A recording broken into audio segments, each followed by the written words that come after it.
आणि रेमडेसिवीर कथित घोटाळ्याप्रकरणी आदित्य ठाकरेंचे निकटवर्तीय पुण्य परेख यांची काल 7 तास चौकशी झाली।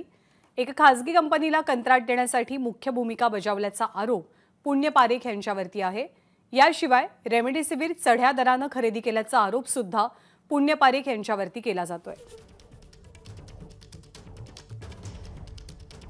पुण्यशील पारेख यांना आर्थिक लाभ झाल्याचे कोणतेही पुरावे सापडले नसल्याचे कळतंय। जवळपास 6 कोटी रुपयांच्या कथित घोटाळ्याप्रकरणी त्यांची चौकशी करण्यात आली। चढ्या दराने रेमडेसिवीरची खरेदी केल्याचा आरोप पुण्यशील पारेख यांच्यावरती आहे।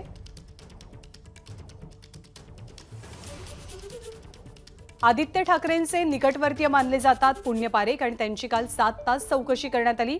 एका खासगी कंपनीला कंत्राट देण्यासाठी मुख्य भूमिका बजावल्याचा आरोप पुण्य पारेख यांच्यावरती आहे। सोबतच रेमडेसिवीरची चढ्या दराने खरेदी केल्याचा आरोप सुद्धा त्यांच्यावर केला जातोय। फैसल तांडेल आपल्याला अधिक माहिती देतात। फैसल, पुण्यशील पारेखचं हे सगळं प्रकरण नेमकं काय अगदी थोडक्यात आणि चौकशीअंती काय समजतंय, काय माहिती पुढे आली आहे?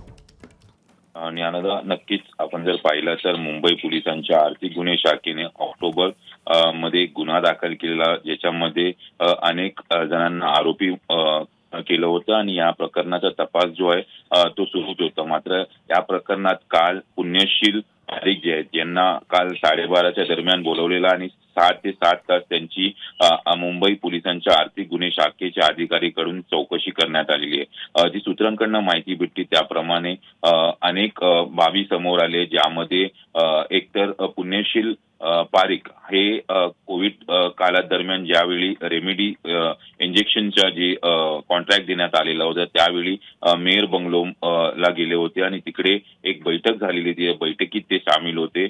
यांच्याकडनं बरेचशी सजेशन्स वगैरे घेण्यात आले होते। मात्र हे कुठले डॉक्टर नाही किंवा ह्यांनी कुठलं पार्श्वभूमी नाही कॉन्ट्रॅक्टची, तरी सुद्धा ह्यांना का बोलवण्यात आलेला ते सुद्धा चौकशीत विचारपूस केली गेली होती। आणि त्याचबरोबर आपण जर पाहिलं तर काही व्यवहार जे आहेत, बँकचे व्यवहार असतील किंवा पर्सनल व्यवहार, हे अजूनपर्यंत पोलिसांना काही सापडले नाही। मात्र मायलेन कंपनी सोबत कॉन्ट्रॅक्ट जे झालं होतं त्याबाबत विचारपूस करण्यात आली की पुण्यशील यांच्याशी काही संबंध आहेत का आणि त्यांना बोलवून आरोग्य अधिकारी असतील किंवा ह्या संदर्भात विचारपूस करण्यात आली होती। पण मात्र पारेख हे आदित्य ठाकरे यांचे निकटवर्ती असल्याचं बोललं जातं।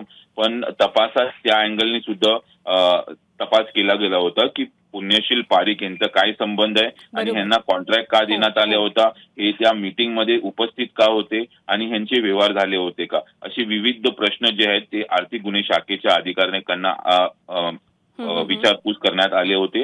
आणि त्याचबरोबर आता हे पाहणं महत्वाचं असणार आहे की पुण्यशील पारेख यांना पुन्हा चौकशीसाठी बोलवणार का आणि ह्याच्यामध्ये पुन्हा कुणाचा संबंध आहे किंवा आणखी कोणाकोणाचे लागेबांधे आहेत याची चौकशी अर्थातच पुढे केली जाईल। धन्यवाद फैसल या सगळ्या माहितीबद्दल।